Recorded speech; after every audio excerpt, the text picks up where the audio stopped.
Hey guys, Ed here. Today we have this Chrysler Pacifica, and in this quick video I would like to show you how to check your oil and fluids in this van. So let's start. First of all, we're gonna pop the hood.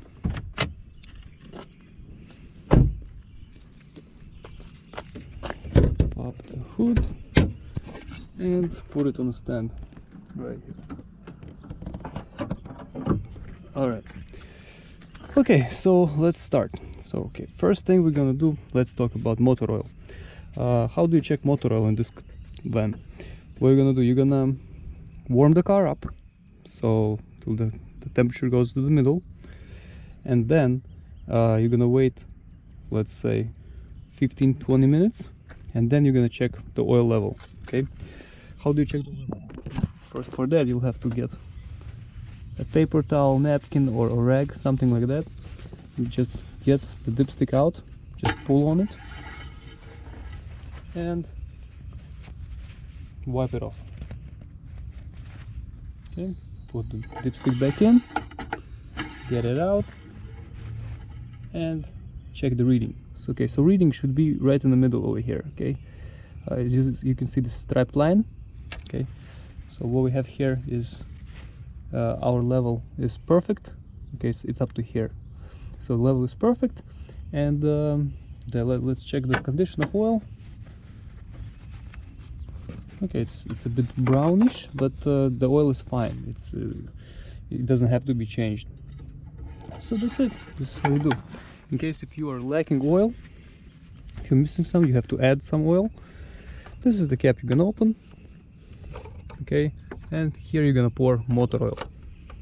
So you can see the cap says 0W20, so when you go to the parts store, they can ask you which oil you want. You say 0W20.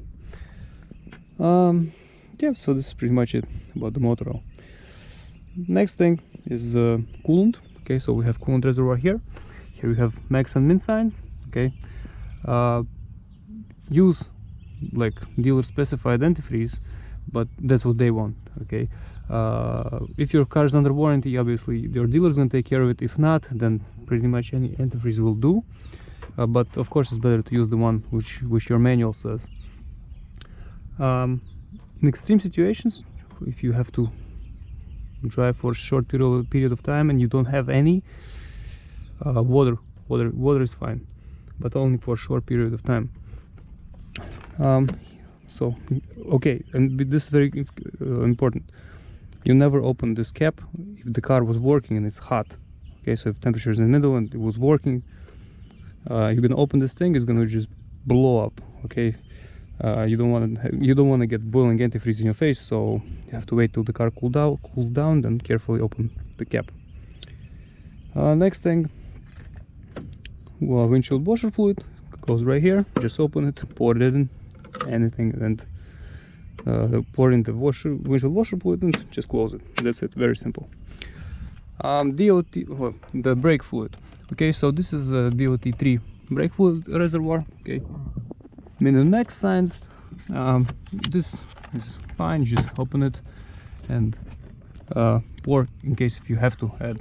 Okay, you have min and max signs here, and the reservoir is pretty clear. You can see the level. Be careful, the brake fluid doesn't evaporate, so in case if you're missing some, what's wrong with it? In case if you're missing fluid, it means you're leaking somewhere, because brake fluid don't evaporate. Why can't I close this thing? Just have to push a little bit harder on it. Okay, so three more things actually. This car doesn't have a power steering fluid, because the car uses electrical power steering pump, and the car doesn't have a transmission dipstick. I mean, it doesn't have a user-friendly transmission dipstick, so the dealer does it just to make sure you're gonna bring it to them to fix. Freon is something I wouldn't recommend if you are not familiar with cars.